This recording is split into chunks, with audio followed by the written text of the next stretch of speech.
Hi అందరికీ నమస్కారం. ఈరోజు ఎపిసోడ్లో ఏంటి ఆలోచిస్తున్నావు అడిగాడు తేజ.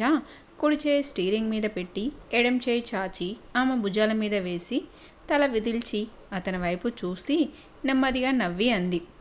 గాయత్రి పేరెంట్స్ నా ఫ్లాట్ ఎదురుగా ఫ్లాట్లో ఉండడం, ఆ అమ్మాయి నాకు కలవలేదు. కలిసి ఉంటే ఆమె జీవితం వేరుగా ఉండేది కదా. మనం ఎంత కాదు అనుకున్నా కొన్ని విశ్వాసాలను గౌరవించక తప్పదు శరణ్య. జీవితం ఇలా ఉండాలి అని ఆ భగవంతుడు ముందే స్కెచ్ వేసి ఉంచుతాడు. ఆ జీవితం అలాగే ఉంటుంది. పాపం ఆ అమ్మాయి జీవితం అలా ఉండాలని స్కెచ్ వేసి ఉంటాడు అన్నాడు తేజ. మంచి ఫిలాసఫీ.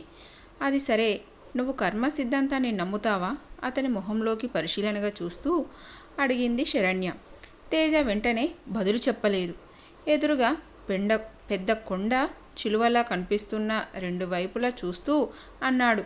కర్మ సిద్ధాంతమా లేక ఇంకోటా నాకు తెలియదు, కానీ ఒక చిన్న ఉదాహరణ చెప్తాను, విన్నాక అదేంటో నువ్వే చెప్పు అని చెప్పాడు తేజ.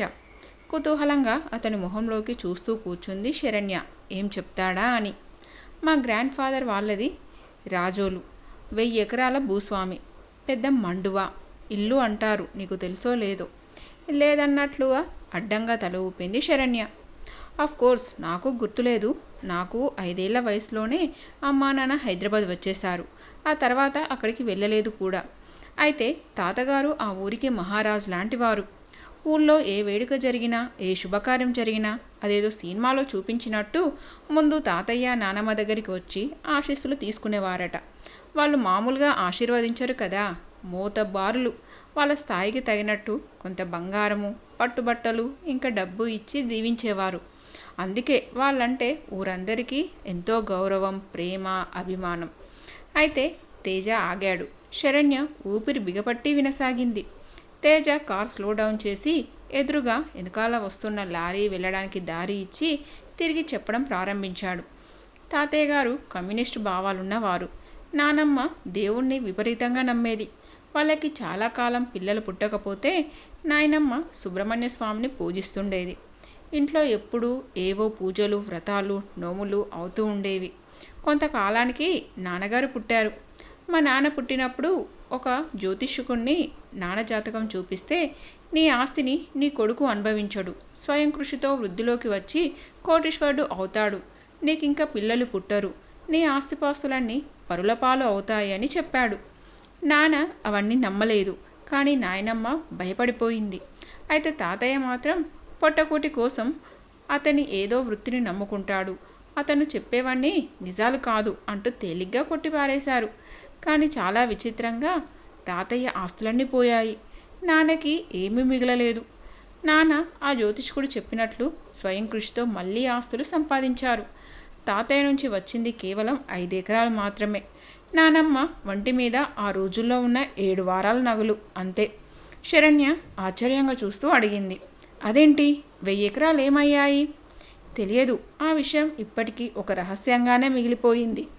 నీకిదంతా ఎలా తెలుసు అని అడిగింది శరణ్య. అమ్మ చెప్పింది. ఆవిడకి కూడా తెలియదా ఆస్తి ఎలా పోయింది? ఎలా తెలుస్తుంది? అప్పటికి ఆవిడ ఆ ఇంట్లో లేదుగా. కానీ మీ నాన్నగారు చెప్పి ఉండొచ్చుగా. ఆయనకి తెలియదు. ఈవెన్ మా నాయనమ్మకు కూడా తెలియదు. అదేంటి అని అడిగింది శరణ్య. అదే మిస్టరీ.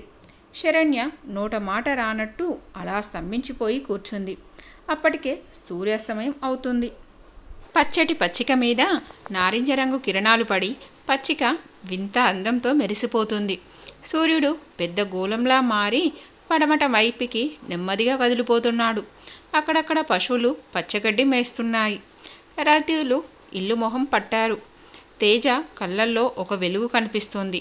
ఆ వెలుగు చూస్తూ అంది శరణ్య. ఇదంతా విధిరాత అని, కర్మ అని అనుకుంటున్నావా? అంతేగా శరణ్య.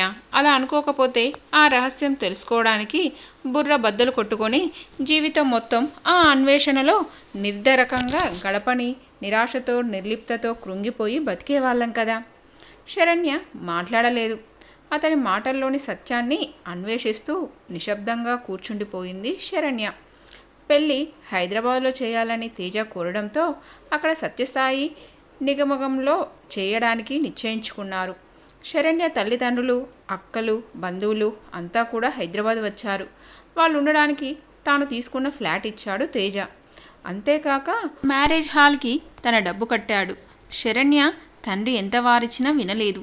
అతని ఔదార్యానికి ఆయన ముగ్ధుడయ్యాడు.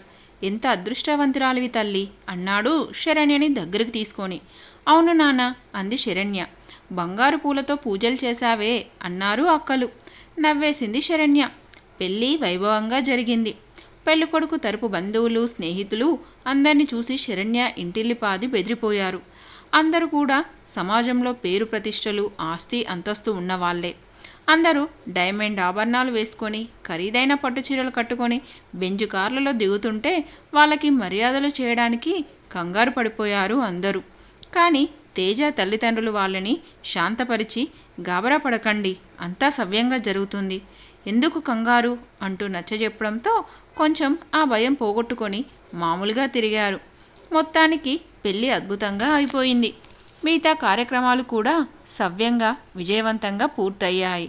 కూతురు వైభోగం చూసి శరణ్య తల్లిదండ్రులు, బంధువులు ఎంతో మురిసిపోయారు. అత్తగారింట్లో 3 నిద్రలు అయిపోయాక తేజ, శరణ్య తల్లిదండ్రులు అంతా విశాఖపట్నం బయలుదేరారు. వియ్యాల వారికి ఘనంగా కానుకలిచ్చింది తేజ తల్లి.